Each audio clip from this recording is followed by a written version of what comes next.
Presenta Sensus. Descubrí la nueva línea de jabones líquidos Sensus y sentí la diferencia. Bien, en el bloque anterior se pulía un poco más cómo era, que entra en la figura del arresto ciudadano. Nos enterábamos también que, por ejemplo, perseguir al delincuente de quien tú sos víctima en el momento, no una semana después, ¿no? O sea, en el momento, cuando hay delito fraganti, ¿no? Infraganti.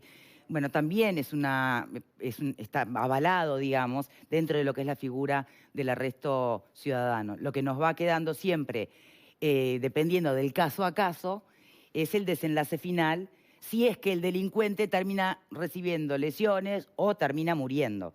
Y eso va en el caso a caso. Según lo que nos explica el fiscal, no puede definirse de antemano. Alfredo, te quedaste callado en todo esto. ¿Qué pensás?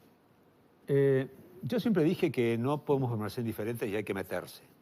¿Tá? Esa cuestión de que no me toca, no, en ningún aspecto de la vida social corresponde, yo creo al contrario. Todos nos tenemos que preocuparnos por lo que está pasando y entre estas cosas es el tema de los delitos. Yo, ni por arrojo ni por valentía, de puro irresponsable, nada más yo tuve 2 o 3 arrestos ciudadanos junto con otra gente. Me metí. En el momento uno ve la cosa y se mete, bueno, y lo hicimos. Sin consecuencias mayores. Uno tuvimos la suerte hasta que justo el que corríamos cae en manos de un policía que estaba parado en una esquina. O sea que hasta tuvimos esa suerte, ¿no? Entonces sacate el mérito, no restaste nada. Lo corrimos. Lo corrimos. Si no lo corríamos, no caía en manos de la policía. Vamos a entendernos. Tampoco me saques mérito. Le digo, bueno, pero no, hablando en serio, digo, me parece que hay una línea muy fina entre lo que es el arresto ciudadano y la justicia por mano propia. Y eso no es fácil a veces de discernir. Lo que vimos en Toledo ya hace un tiempo, aquella vez fue un linchamiento. ¿Tá? Y ¿se acuerdan que había un policía metido en el medio y no pudo controlar la horda? Déjame que todavía no le pegué, dijo uno. Claro, entonces al policía. Yo creo que está bien no ser indiferente, hay que involucrarse, pero hay que tener claro que hay un límite, ¿no? Yo no me desquito con el chorro o el que sea y le pego y me saco la bronca, porque eso ya es justicia por mano propia y eso me parece que no corre ni legítima defensa, ni arresto ciudadano, ni nada. Eso es otra cosa que creo que hay que tener mucho cuidado, ¿no?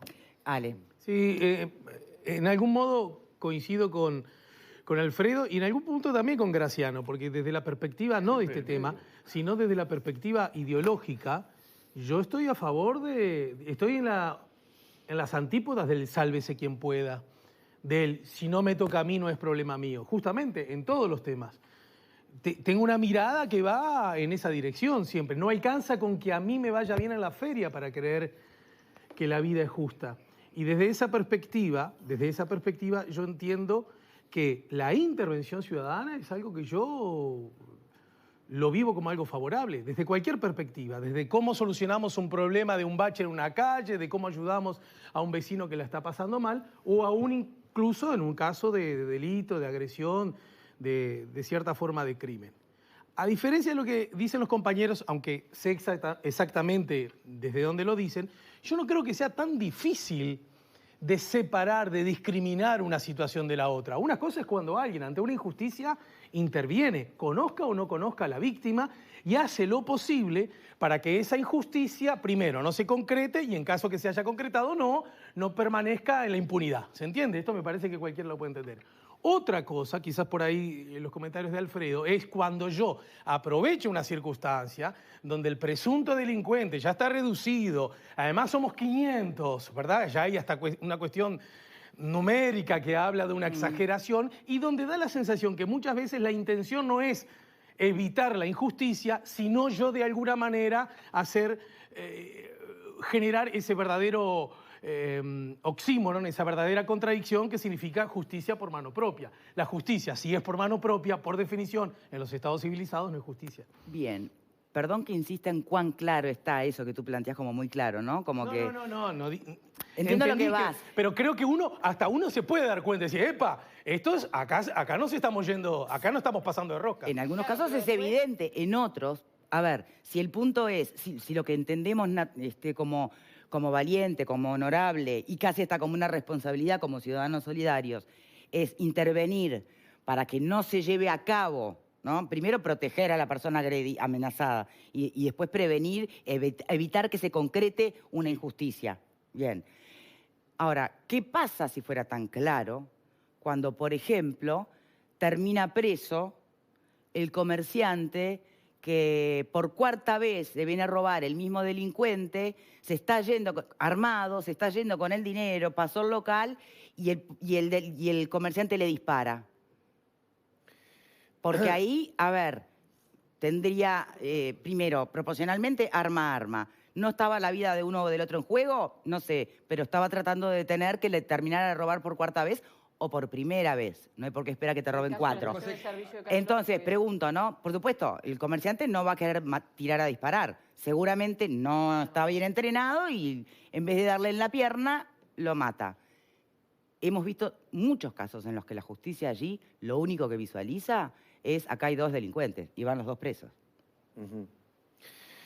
A ver, creo que ustedes lo pusieron sobre la mesa, que es el sistema de justicia cuando juzga. Yo, para no comprometer ni institucional ni a ningún colega, lo que yo he visto y he enseñado desde la academia, y creo que ustedes lo pusieron de manifiesto, es que los aspectos emocionales siempre tienen que estar presentes.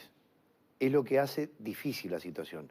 En otros medios me preguntaban si, por ejemplo, toda esta cuestión de la conmoción social, de la cantidad de delitos que hay, la gente está cansada, vivo la situación como que ya estoy Eso no es un atenuante. Superado por esto. Bueno, son circunstancias que pueden ser tenidas en cuenta, pero no necesariamente como un parámetro que sirva para exonerar de culpa a esa persona. Bien. Sí, para estar presente que toda persona que reacciona en un momento así lo hace por un estado, creo que lo comentabas tú, emocional. Y cuando hay estados emocionales, la razón queda en un segundo lugar. Si una persona se enfrenta a una situación y empieza a razonar, ¿qué haré? ¿Me meteré? Pero si no me meto puedo caer en el artículo tal. Son cuestiones de segundo. Entonces me voy. Yo me meto, lo hago y después capaz que lo razoné. Bien, pero si se puede entender que una tercera persona se meta y persiga a un delincuente que del cual ni siquiera es él víctima, sino un tercero, insisto. Si la ley entiende razonable y de hecho le exime de culpa si lo atrapa, aún si se llega a morir en el proceso ese delincuente, ¿no? Si se dan, digamos, las razones y las formas en que usted describe.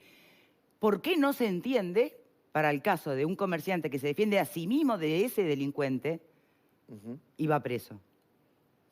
Es que la situación puede depender, vuelvo a lo mismo caso a caso, pero no necesariamente el comerciante tiene que ser preso, puede ser exonerado y puede la razón que diga, mire, yo ya estaba asustado, cansado. Van a decir que no se configuró legítima defensa, lo hemos visto tantas veces, porque la verdad es cierta, no se estaría configurando legítima defensa porque el delincuente no estaría ni dentro de su previo, ya se fue, estaría de espalda corriendo con el botín, nada va a ayudar al comerciante, pero, ¿entiendes? Mirá, Victoria, aunque parezca mentira, y por eso digo, quiero ser claro para la audiencia y para ustedes, puede generar situaciones jurídicas más complejas. En realidad, la legítima defensa lo que pide no es proporcionalidad, sino racionalidad para defenderse.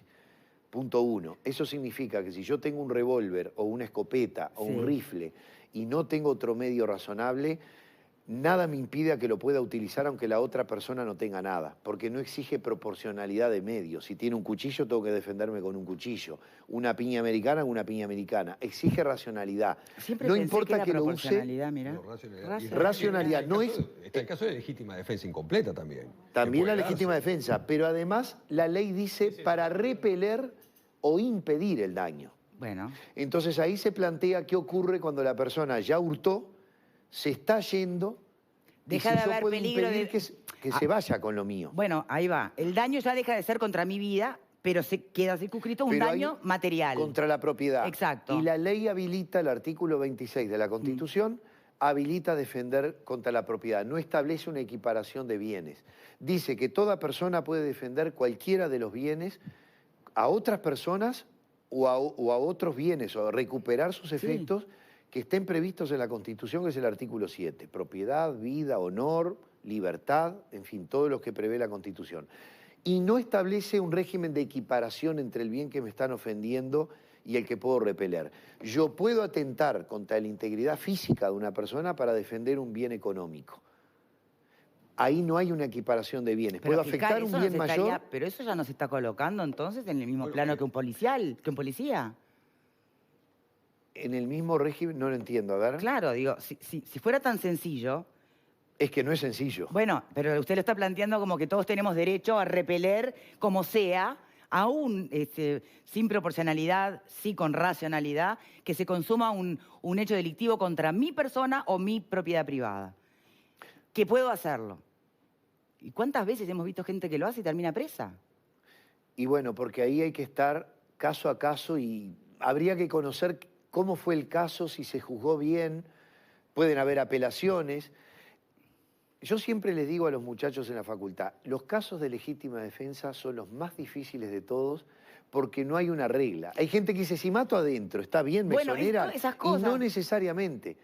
Tiene que ver con la situación donde está el peligro, la distancia, si es de día, si es de noche. Hay una presunción a favor. Es como comenzar un partido ganando 1-0.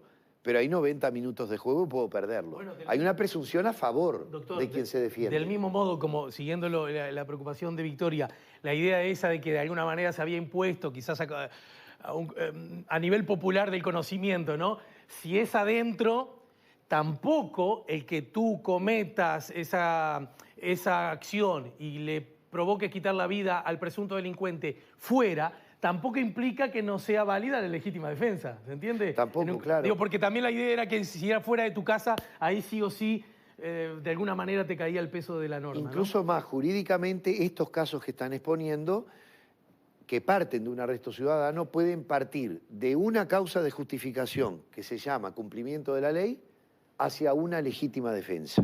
Una legítima defensa no propia de terceros, sí, porque la ley habilita a defender legítimamente a otros, distinto del estado de necesidad.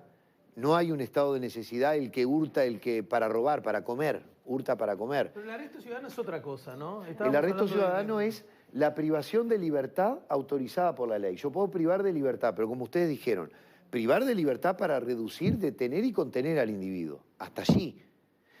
Todo lo que ocurre en el medio, una lesión que puede ocurrir en el medio, en el contexto de una detención donde no hay intención de dañar, está justificado.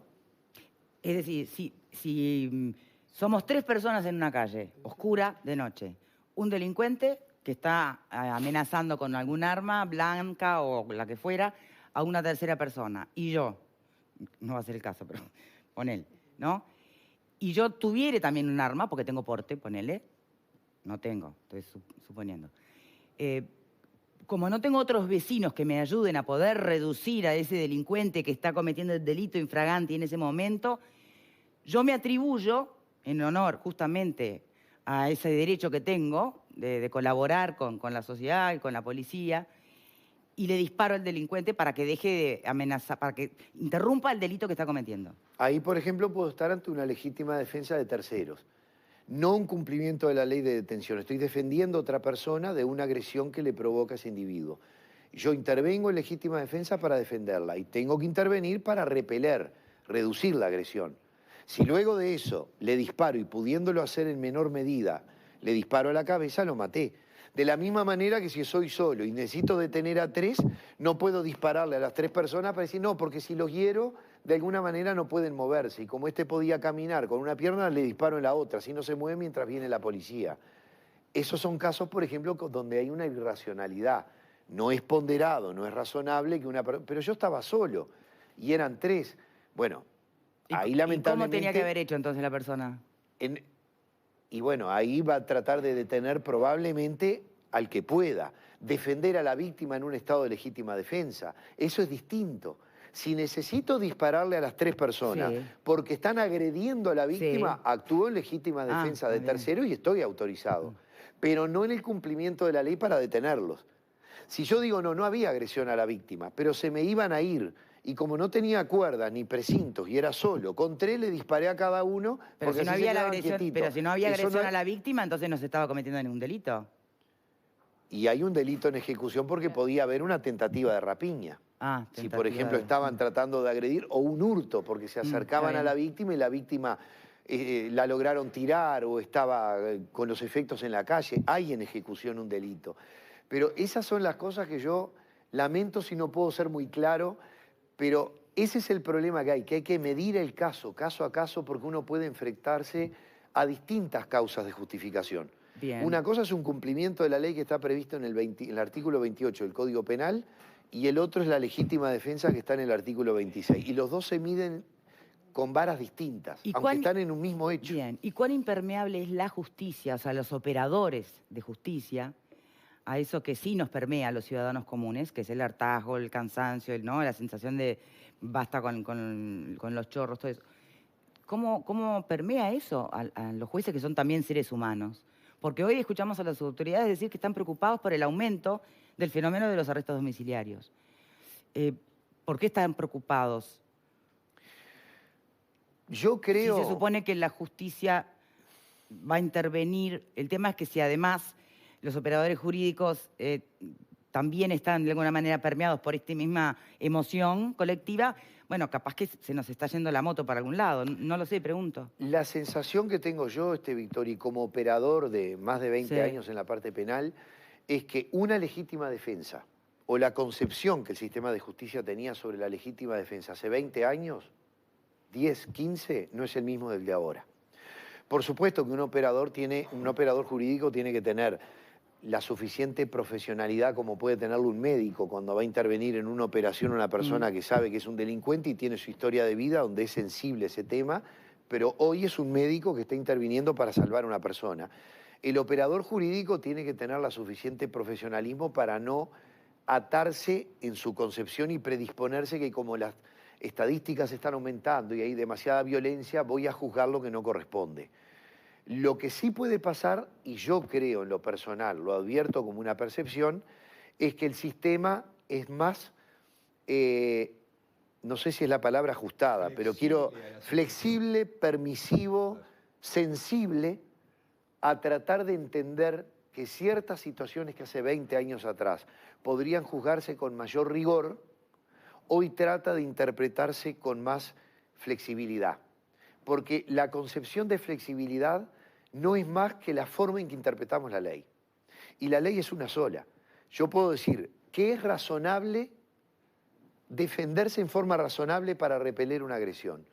Les puedo asegurar que para un jurista definir ese concepto es muy difícil.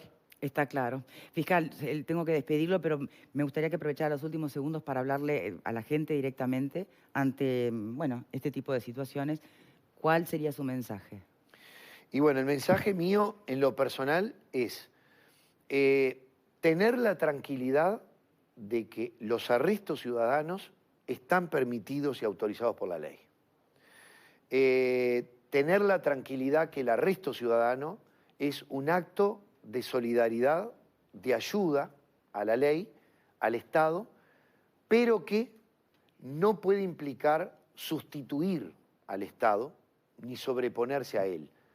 El arresto ciudadano es un acto de colaboración inspirado en un gesto de solidaridad que tiende a ayudar al Estado, pero reconociendo que la autoridad para esto es del Estado. No hay que tener miedo, más allá de, por supuesto, cada situación particular de la gente, en que si uno actúa en eso, priva de libertad a una persona y va a estar autorizado por la ley. Hay que cuidarse, y eso es lo difícil, caso a caso de su propia integridad, porque el que desarrolla un acto de violencia puede restituirse en contra de él y resultar en un acto fallido, o puede generar una lesión o un problema en otro, en el victimario o en la propia víctima. Pero legalmente el arresto ciudadano es legal, está permitido bajo ciertas circunstancias, los delitos cometidos en forma flagrante. No es que si un delito ya se cometió, salgo a impartir justicia y a buscar personas que delinquieron días anteriores u horas después. Bien. Es en ese momento y para ayudar a la justicia. Tengo la última, que no estaba prevista, pero hoy por hoy en el nuevo Código de Proceso Penal, la figura de la oportunidad, ¿no? Ese concepto de que, bueno, tal vez haya algún delito menor que se deje pasar por alto ante la cantidad de trabajo que tiene, bueno, Fiscalía, la justicia en general. Antes siempre se solía hacer, ahora está más como implementado, explícito. Si usted tiene un caso de un delincuente que está denunciado por el hurto de una bicicleta y de 40 pesos,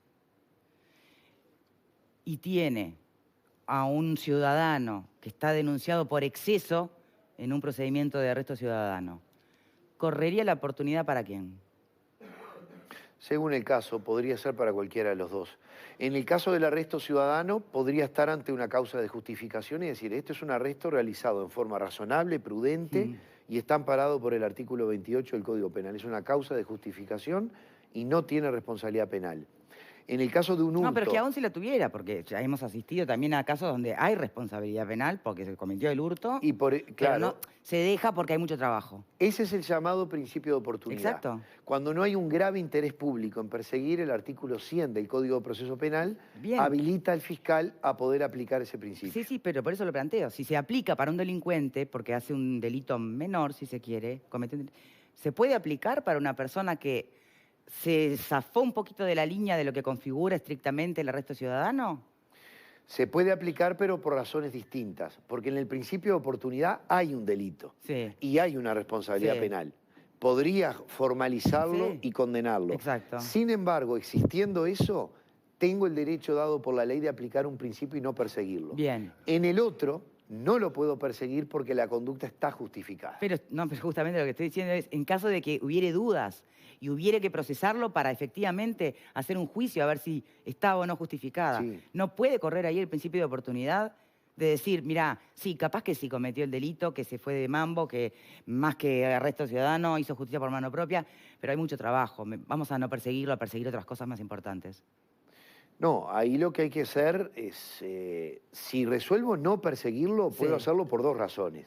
O porque no hay prueba y necesito investigar más antes de formalizarlo, ¿Y pero y no por lo qué? archivo, ¿Por lo qué dejo no en puede correr investigación? el mismo principio de oportunidad Por para eso- él que para el delincuente que robó con evidencia? O puedo aplicar el principio de oportunidad, es decir, hay un delito, pero creo que la circunstancia no es un grave interés social en poderlo aplicar. Me puedo ajustar a los presupuestos que me da el artículo 100 y aplicar el principio de oportunidad también. Bien. Sería peligroso que la justicia terminara aplicando ese criterio, ¿no? Es que en los hechos, muchas veces cuando ocurren, casos que uno se lleva un jabón, un pedazo de carne, un efecto menor, hay un hurto de una bicicleta y no hay un daño mayor, es una persona primaria. No, no me refiero a ese delito, me refiero al otro. Al otro, Sí. bueno, pero en este otro delito, yo creo que en este segundo caso que tú exponés, Victoria, yo en lo particular no lo vería por un principio de oportunidad. Lo que vería es, hay un arresto desmedido, entonces voy a formalizarlo y voy a perseguir la responsabilidad penal de él. Hay un arresto dentro de la ley, entonces no lo persigo porque aplico una causa de justificación y lo archivo.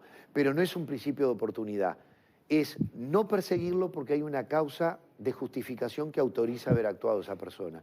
Son criterios de resolución legal que me parecen que caso a caso serían distintos. Fiscal Gilberto Rodríguez, muchísimas gracias de verdad por su tiempo aquí con nosotros. Por Muchas favor, gracias, a ustedes ¿eh? por la invitación. Gracias. Bien, vamos a cambiar de tema. Otro asunto que ha generado